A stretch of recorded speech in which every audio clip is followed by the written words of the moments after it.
Le mouton à 5 pattes. Bonjour à tous et bienvenue dans le Mouton à 5 pattes. Aujourd'hui, épisode interne à Gentis. Lucie, bienvenue. Bonjour Stéphanie. Coucou. Ça va? Ça va et toi? Ça va. Alors, Lucie Perrault, de son nom de famille, a commencé chez nous en mars 2022.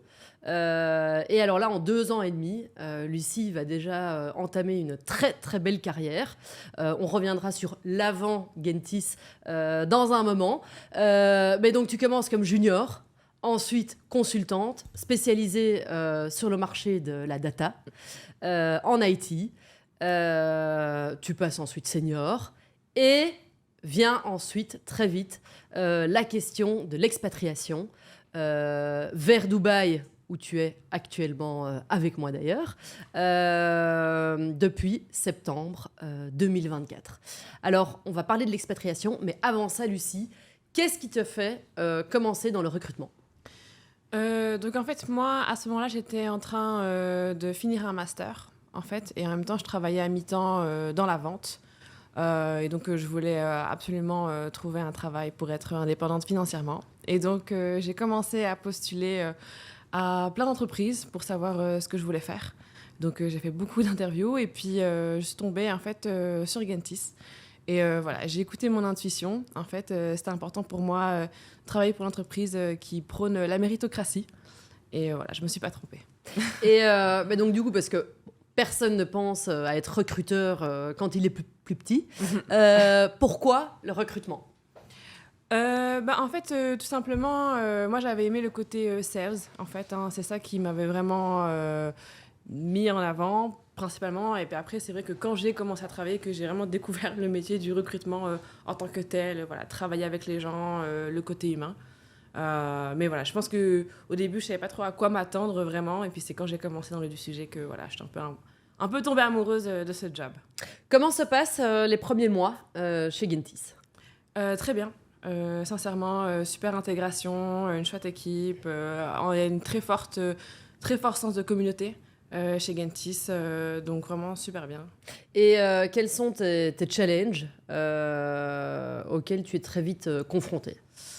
Les portes, on va dire, entre guillemets, se prendre beaucoup de portes dans le recrutement, rester fort mentalement, plutôt le fait de se dire, on commence junior, on n'a pas fait ses premiers deals, on voit tous les autres réussir, donc voilà, c'est un peu s'accrocher, un peu ce côté résilience, voilà, qui est un peu au niveau challengeant. Des fois, on pourrait un peu perdre espoir, mais voilà. Ok, et qu'est-ce qui te fait tenir quand tu perds espoir ? Finalement, ça s'est un peu passé par hasard. Voilà, j'avais un peu suivi ton conseil sur LinkedIn, posté 3 fois par semaine.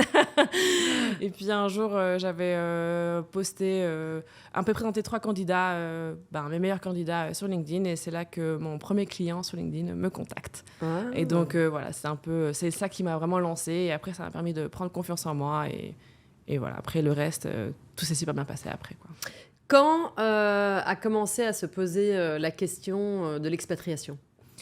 Donc en fait, je pense que vu que j'ai eu ma senior assez rapidement, pour moi c'était important d'avoir quand même à chaque fois des nouveaux objectifs, une nouvelle vision. Et en fait, j'avais discuté avec Malika, elle m'avait un peu parlé de Dubaï. Donc, vu que je ne connaissais pas du tout le Moyen-Orient ni Dubaï, elle vous avait demandé du coup si je pouvais faire un swap office.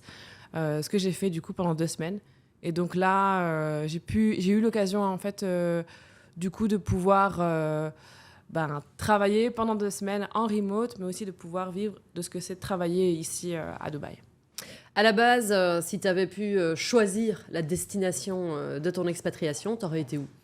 L'Asie. Okay. Ça a toujours été, par rapport à mon histoire personnelle, l'Asie, c'est vraiment... J'ai pas vraiment de pays favori, mais voilà, on va dire que j'ai 3 critères les plus importants pour moi, c'est le soleil, la nature et le business. Ok. Voilà. Du coup, à partir de l'année passée, à partir de janvier 2024 à peu près, on va entamer les discussions sur Dubaï. Tu pars, comme tu dis, 2 semaines, tu découvres la vie ici. Quelles sont tes premières impressions en arrivant ici? Il fait très chaud. Effectivement, il fait déjà, chaud. Il fait très chaud. Non, franchement, j'avais l'impression un peu d'être dans un film, ces grands buildings. En plus, cette année-là, j'avais été à New York avec vous. Je suis aussi partie à Hong Kong, mais j'avais jamais vu d'aussi beaux buildings qu'à Dubaï. C'était propre. Et j'avais vraiment aimé ce rythme de vie, en fait, qui me correspond dans le sens où on travaille très, très dur. Mais le week-end, voilà, on a l'impression d'être en vacances. On profite à fond. Voilà. Et donc, j'avais aimé vraiment cet équilibre, quand même, vie privée, vie professionnelle.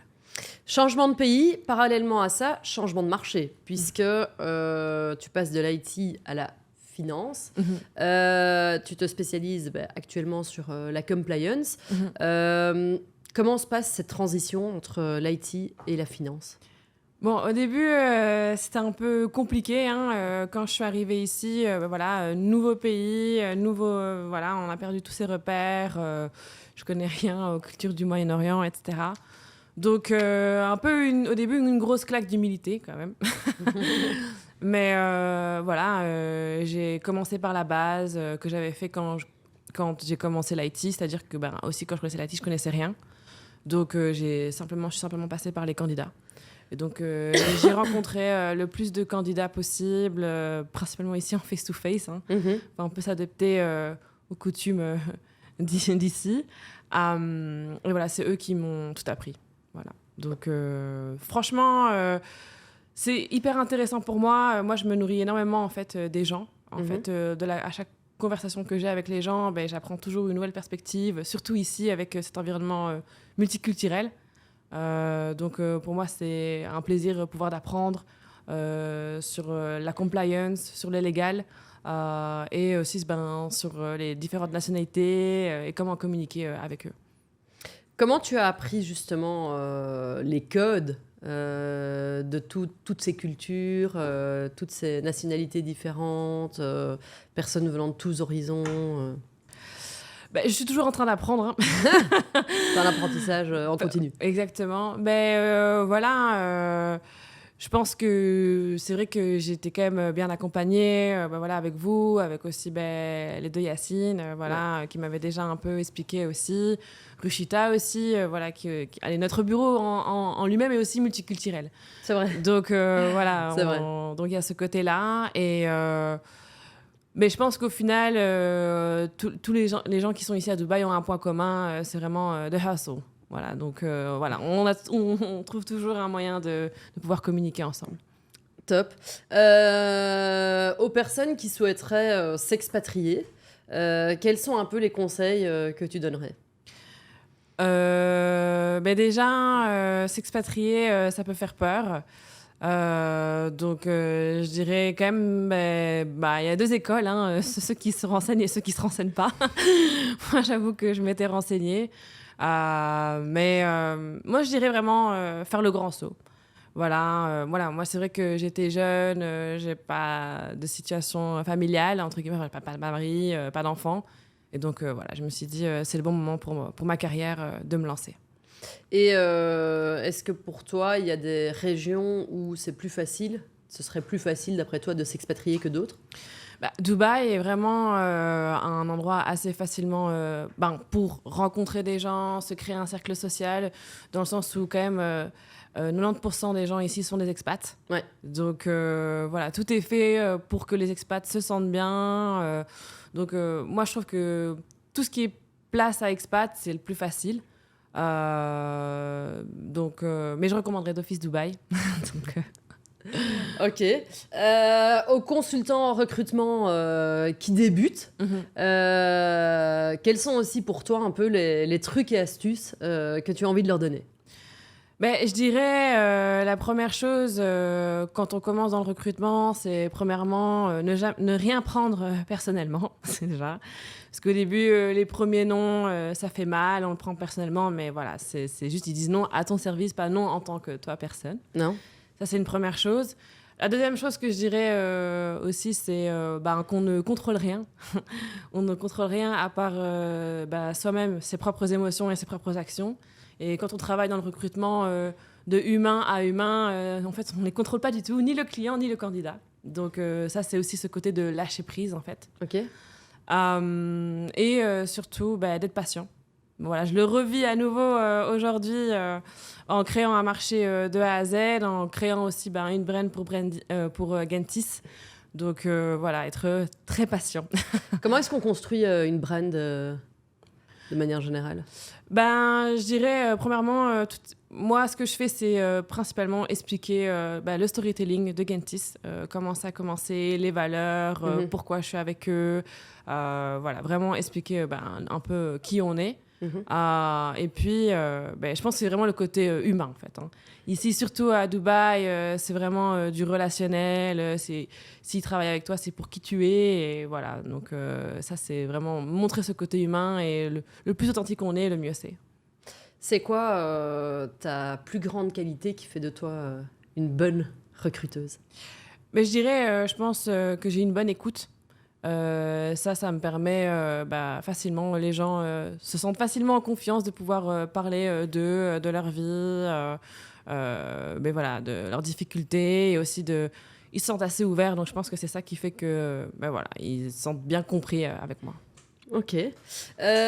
Jusqu'à présent, quelle est ta plus grande réussite? Ma plus grande réussite, c'est toujours difficile de dire ça, mais je dirais quand même mon parcours chez Gentis. Ouais. Voilà, ça fait bientôt 3 ans le mois prochain. Et de me dire que grâce à vous, je suis ici à Dubaï et que ça va être un nouveau tournant dans ma carrière. C'est pour moi une très belle réussite. Génial. Lucie, au moment où nous enregistrons cet épisode, nous sommes en début d'année. Oui. Qu'est-ce que je peux te souhaiter pour cette nouvelle année? Beaucoup de business. Hein.